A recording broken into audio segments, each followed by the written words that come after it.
Hi everyone, Jai Hind and welcome to the platform of StudyIQ IAS in English. Now when it comes to Pakistan, in Pakistan we have seen that there is two dimensions to the governance. One is military and the another one is the political parties which govern the complete politics that is there or the country.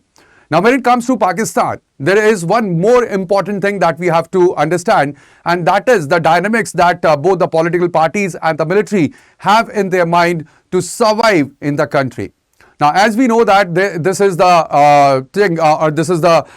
time period where we are witnessing the West Asian crisis. So, West Asian crisis has its implication not only on India but over all the globe. And the Pakistan had been hit very high. When it comes to the oil prices, they have risen, and Pakistan do not have any strategic petroleum reserve as well. At the same time, when it comes to Pakistan, so Pakistan had to pay, it has to pay the loan that it has taken from UAE as well. So its foreign reserve is also dying. And at the same time, we are seeing that Pakistan is asserting itself geopolitically as a mediator. But when it comes to the talks between the US and Iran, they have collapsed. All right, the talks the Iran have said that they are not attending the talks anymore. All right, so ultimately when it comes to all these things, so we see that Pakistan is desperate to control its internal situation that is there. And there is an intelligence report that I am talking to you about that says that right now there are 1,500 or 1,500 Pakistani-based terror outfits agents which are planning to a major strike in Jammu and Kashmir to trigger the international intervention. So this is what the Pakistan always do, and that is to shift the complete focus from somewhere to the another field or the area.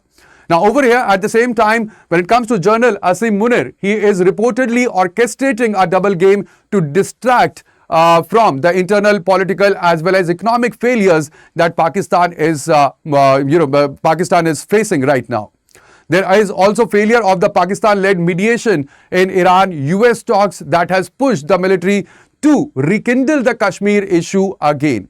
And that is what the Pakistan always do. And that is why this intelligence report that focuses on how the Kashmir could be again at the agenda, and Pakistan could use this for internationalizing the complete issue or the Kashmir issue on the international phase. All right, there is also the use of the western borders that had been used by the Pakistan as a divisionary escape route following the botched regional diplomacy as well. And these are the things that I'll be discussing in today's session along with you. Now, there is the shadow of a big strike, and when it comes to Pakistan, so Pakistan is eyeing over the, a big strike in the Kashmir that has been there in the intelligence report. And over here, we know that when it comes to Jammu and Kashmir, so Gilgit-Baltistan and Pakistan-occupied Kashmir is where the Pakistan has its presence. At the same time, we have Aksai Chin here, and we have the Siachen glacier also that is located over here. Now, what is over here? That is the strategic objective that Pakistan has. It is the internationalization, and Pakistan has time and again, put forward the Kashmir over the world map or in front of the world and tried to gain sympathy out of it.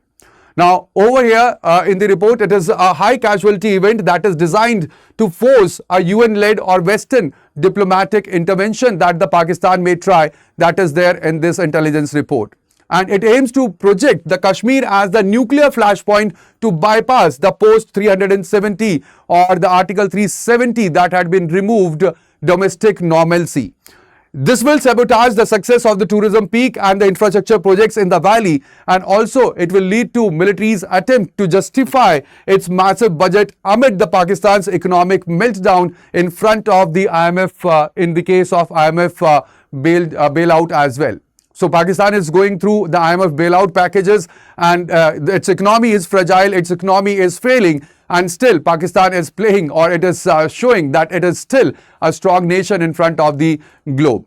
Now over here, what is happening or what happens, what is the module that Pakistan uses?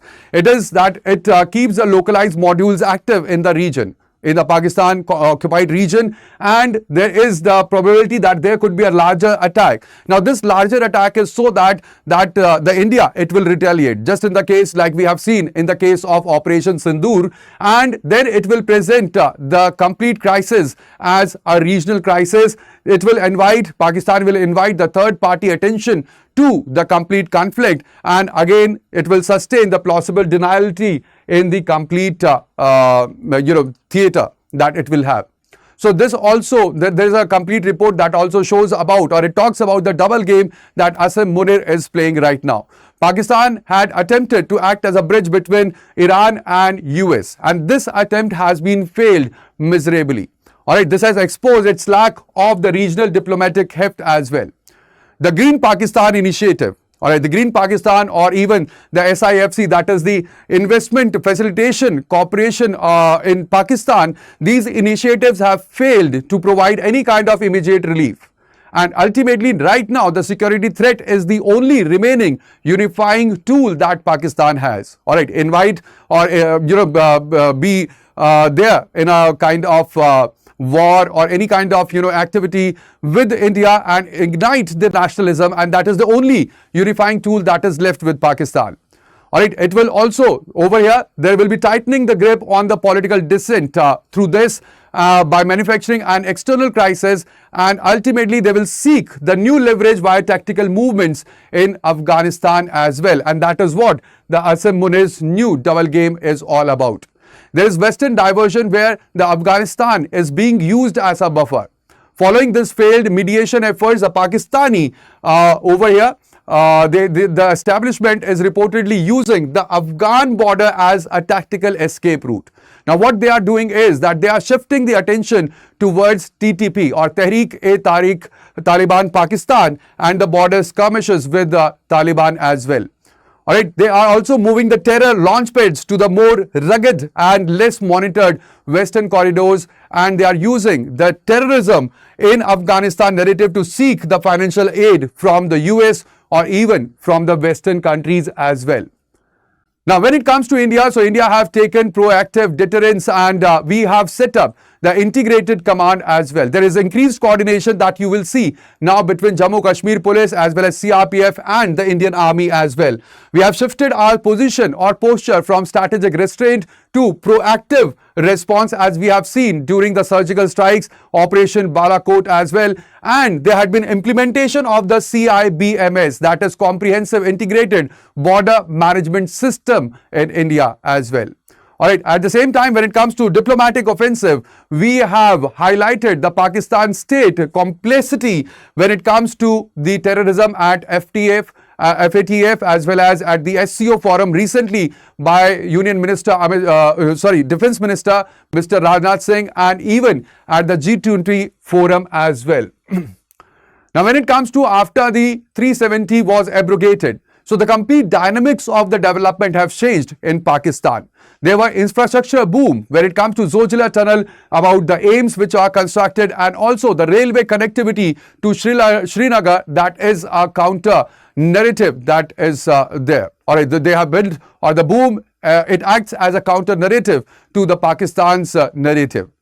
There is also decentralization of the power, and that have eroded the influence of the separatist leaders in the valley, and even record-breaking footfalls were there. Alright, in 2023, there were 2.1 crore of the tourists, they have visited the Kashmir Valley. Then also, when it comes to Indian government, so there is the Operation All Out, that is the systematic neutralization of the local terror leadership that we have seen in the valley. But at the same time, there are grey zone challenges that remains. Now, what are the grey zone warfare or grey zone challenges? So, grey zone challenges are where there is hybrid warfare. That is use of lone wolf to attack, and magnetic bombs, that is sticky bombs, so that it will minimize the organizational footprints. At the same time, there is also information warfare. The same kind of information warfare that we have seen during US and Iran war. So there is the use of deep fakes or social media as well to fuel the local content and international condemnation as well. There is also narco-terror issue, or the nexus that is there, that is over here. The Pakistan is using the Golden Crescent drug trade so that it can fund the terrorism across the LOC and the Punjab border as well. There could be even the targeted killings and the attacks on Kashmiri Pandits and the migrant laborers that will stall the rehabilitation process that we are making in the Kashmir. So there are certain grey zone challenges that we should be aware about. So when it comes to the Pakistan goal, so on the Western front, that is between US and Iran, it aims to broker a global peace for the international cloud. All right. In Afghanistan, it wants to create a controlled, manageable distraction. And when it comes to the Eastern front, that is towards India, it wants to internationalize the Kashmir issue and secure the US intervention as well. The action that Pakistan had, it was that it hosted talks and made false promises on US blockade. All right, in Afghanistan, it has launched more than 245 unprovoked border operations in January 2026. And when it comes to India, it has reactivated ISI launch pads and deployed nearly about 1,500 agents for India as well. The result is that when it comes to Western front, there had been collapse of the talks and there is deep Iranian mistrust now that we have seen towards the mediation that was brokered by Pakistan. When it comes to Afghanistan, so there had been humiliating Taliban counter-attacks or counter-strikes on Pakistan military headquarters. And when it comes to India or Eastern Front, so when it comes to this, so, ultimately, you know what happened in Operation Sindoor. So if it happens that Pakistan targets India or Kashmir, so it will invite a massive, potentially uncontrollable Indian retaliation that will be there. All right, not just militarily, we have seen also that what he had done with the Indus Water Treaty. So this is all in this complete session. Now that all about the dynamics that we have, I have started off with the public administration batch for your optional classes. The batch will be starting from 15th of April and you can enroll into this batch using the code BRS Live, through which you will find the maximum discount. At the same time, for your GS foundation course, we have the resolution P2I batches for 2027 and 2028 batches, and again you can use the same code, that is BRS Live, for the maximum discount. So that would be all in today's session. Thank you very much guys for joining me over here on the platform of StudyIQ. Thank you very much guys, and bye-bye, take care and Jai Hind. But before moving ahead, do not forget to like, share and subscribe to our channel. Thank you and Jai Hind.